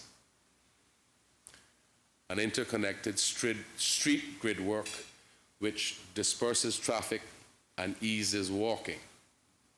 So, and also, Madam Speaker, in some instances what we'll be looking at are streets that are only pedestrianized, no cars.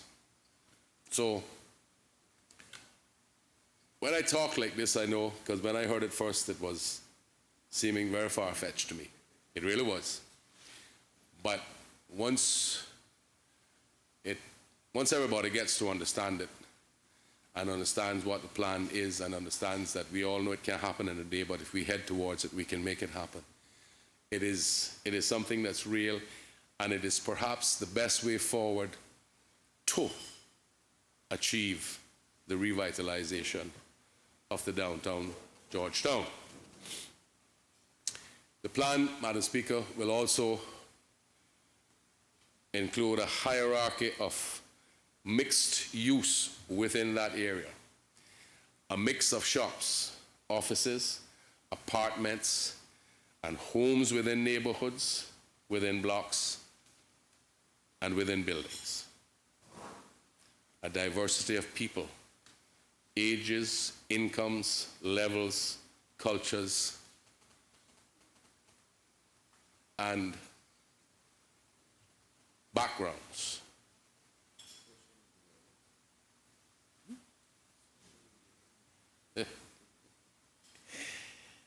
No, Madam Speaker, I really don't want to use the term social engineering for this one. Madam Speaker, there are several other ingredients to this whole plan with regards to the architecture and the urban design, traditional neighborhood structure, and what they term green transportation, meaning a network of high-quality, environmentally friendly buses, trolleys, connecting the area. Pedestrian-friendly design that encourages a greater use of alternative modes of transport. That's why they speak to green. And of course, the whole idea is sustainability. Madam Speaker, sustainability, for that to occur, will call for minimal environmental impact of developments and the operations, eco-friendly technologies involved in everything that's being done, energy efficiency, more local elements, more walking, less driving. So the plan, Madam Speaker, and I won't deal with it too much more, but I just wanted to give a flavor, because this is a policy that the government has agreed on as one of our main policies for this term to get going, understanding that it won't be completed, but it will be ongoing. Madam Speaker, we believe that in creating the various market spaces, green areas, parks, mixed use, that is office accommodations downstairs, living quarters upstairs, and all of these different ingredients will gradually revitalize the district, bring more business to the district. And Madam Speaker, we are basing all that we are saying and doing on the premise we cannot lose the district of Georgetown as a capital. Simple as that. This, of course, Madam Speaker, will mean more business opportunities for Caymanians, more development opportunities, and private sector, I believe, will buy in and certainly make this become a reality. So, in going forward with this plan, Madam Speaker, the plan will go to Cabinet, and it will call for some short-term actions and lay out the plans for the medium and the long-term goals that will make this become a reality. As I said before, it is a multi-year program, and it is going to commence this year, coming this fiscal year, 14-15 coming, and most of what will be started then, while all the other stuff is going on, will be infrastructure. That is new or improved roadworks, and those that are being considered will be new connector roads from Elgin Avenue to Eastern Avenue, from Elgin Avenue to Smith Road, from the Godfrey Nixon Way extension into North Church Street, and the 4th Street extension going north. Also, Madam Speaker, slated are improvements to Smith Road itself. We know that Smith Road desperately needs a whole redoing, and also Godfrey Nixon Way and Edward and 4th Streets with proper sidewalks and all of the other attachments. Soon, Madam Speaker, Ministry will seek input from the public and the relevant stakeholders, and they have asked me, Madam Speaker, to take this opportunity to thank all parties that have participated in the project thus far, and just to mention a few: the Cayman Islands Chamber of Commerce.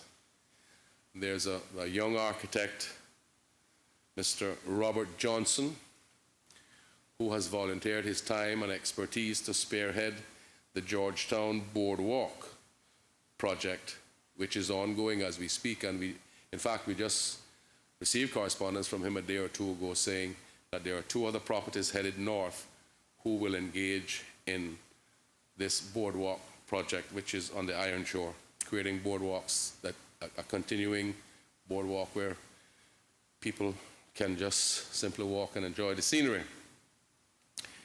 And also he has assisted with some conceptual renderings.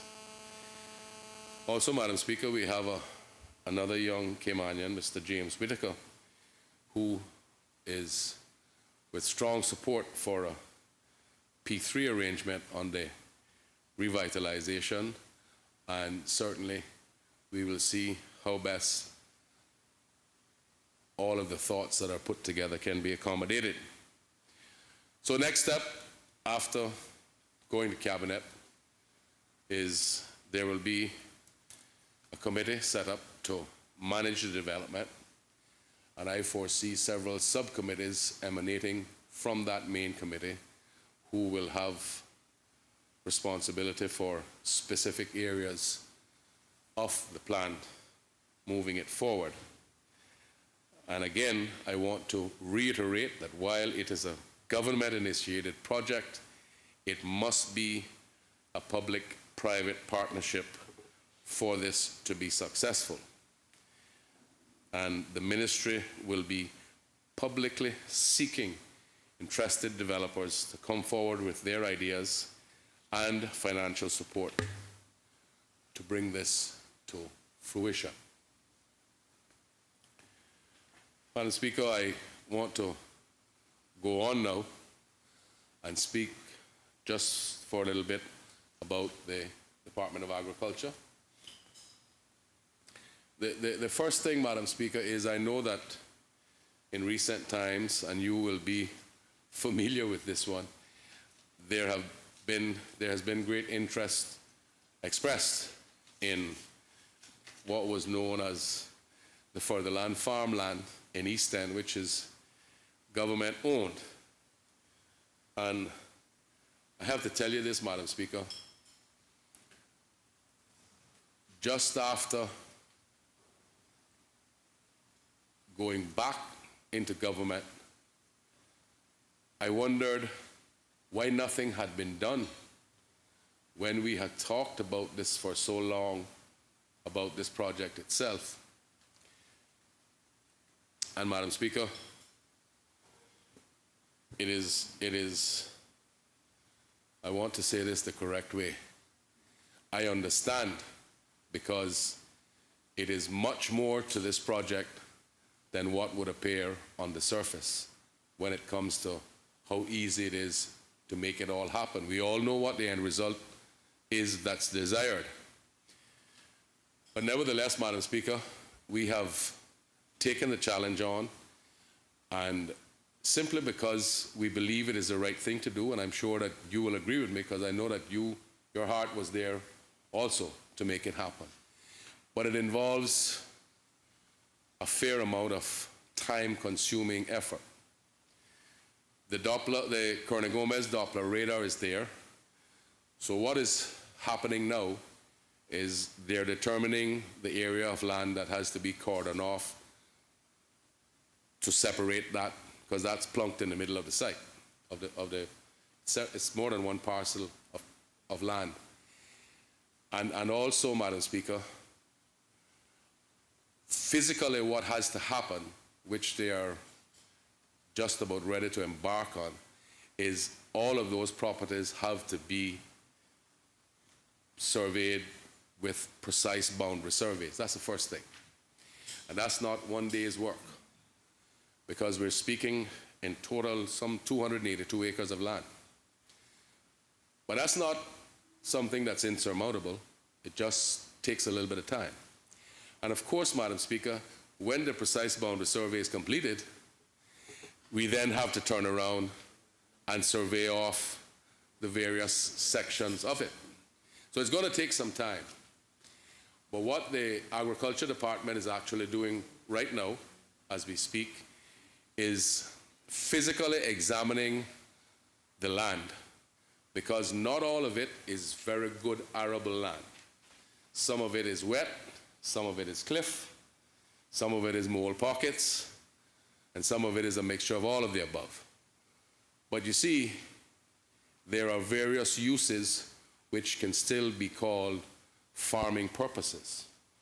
Because in talking to to several of the people from the agricultural society and the farmers.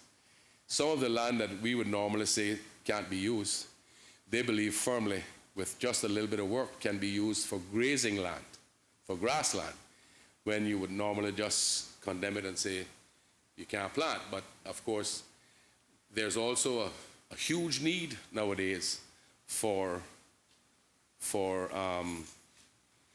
pasture land.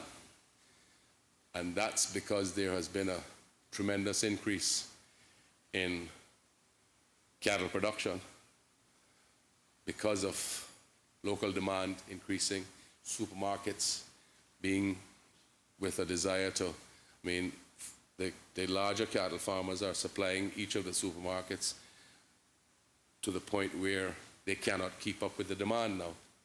And there was a time when they couldn't get any of them to buy it. Times have changed. It's wonderful. But I just speaking about this project itself, I'm not trying to dampen anyone's spirit. I'm just explaining that it's going to take a little while before we can actually say, okay, here we are. Let's start getting people come in to use it. And Madam Speaker, the committee that we're putting together now will also have to decide on various policy issues. Because, for instance, Madam Speaker, when we get to the point where someone can get a peppercorn lease on a piece of this property, nobody might have said it yet, but we're going to need electricity. So all of that has to be arranged, and I don't think we can simply do it in a way that each individual will begin to deal with Caribbean Utilities about that. We have to make an arrangement that is going to take care of the whole thing as we go along. So those are matters that have to be agreed on. And also, we have to determine if any individuals will be allowed to stay on the properties and under what conditions they will be allowed to stay on the properties, because we know where that can lead. And without me going into any details, so we're going to have to make sure that all of those things are dealt with and taken care of. And I only want to point that out to say that we're aware of all of this and we're working through all of this to make it happen. It's just that it's going to be a little bit longer than I originally anticipated.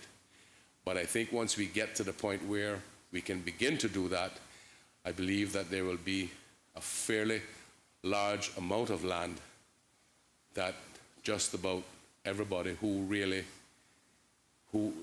in the farming community who really want to utilize it will be able to get some.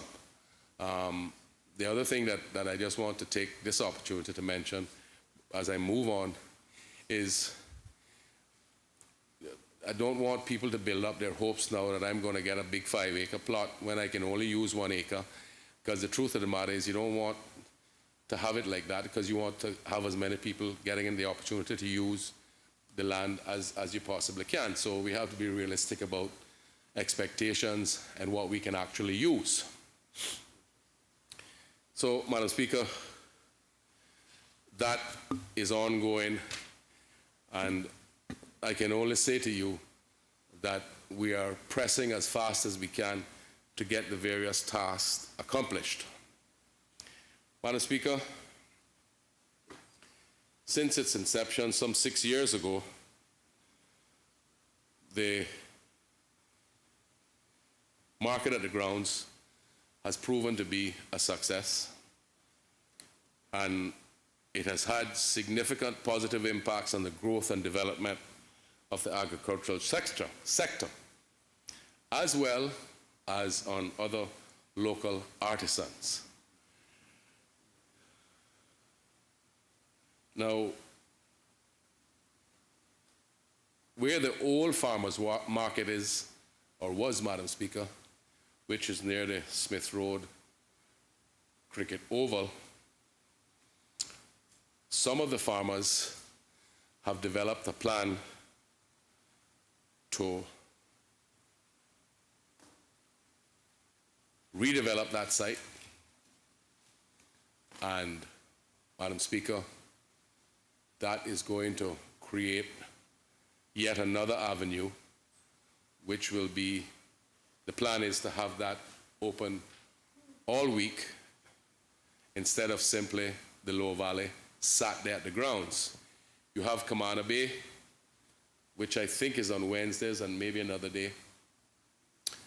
And while the Lower Valley site has proven to be successful because of the mere fact that people could go there on a Saturday morning and pick up their local produce and other items. The fact of the matter is, Madam Speaker, that the farming community is growing, production is increasing, and while several farmers are able to wholesale their products to the supermarkets and some restaurants, the fact of the matter is that they are seeking an outlet not only for produce and herbs and spices and everything else, but for the artisans and the cottage industries to be able to thrive, and also for it to be in a location where it will get steady traffic, and hence they plan to redevelop the old farmers market site by the Smith Road Oval at the roundabout by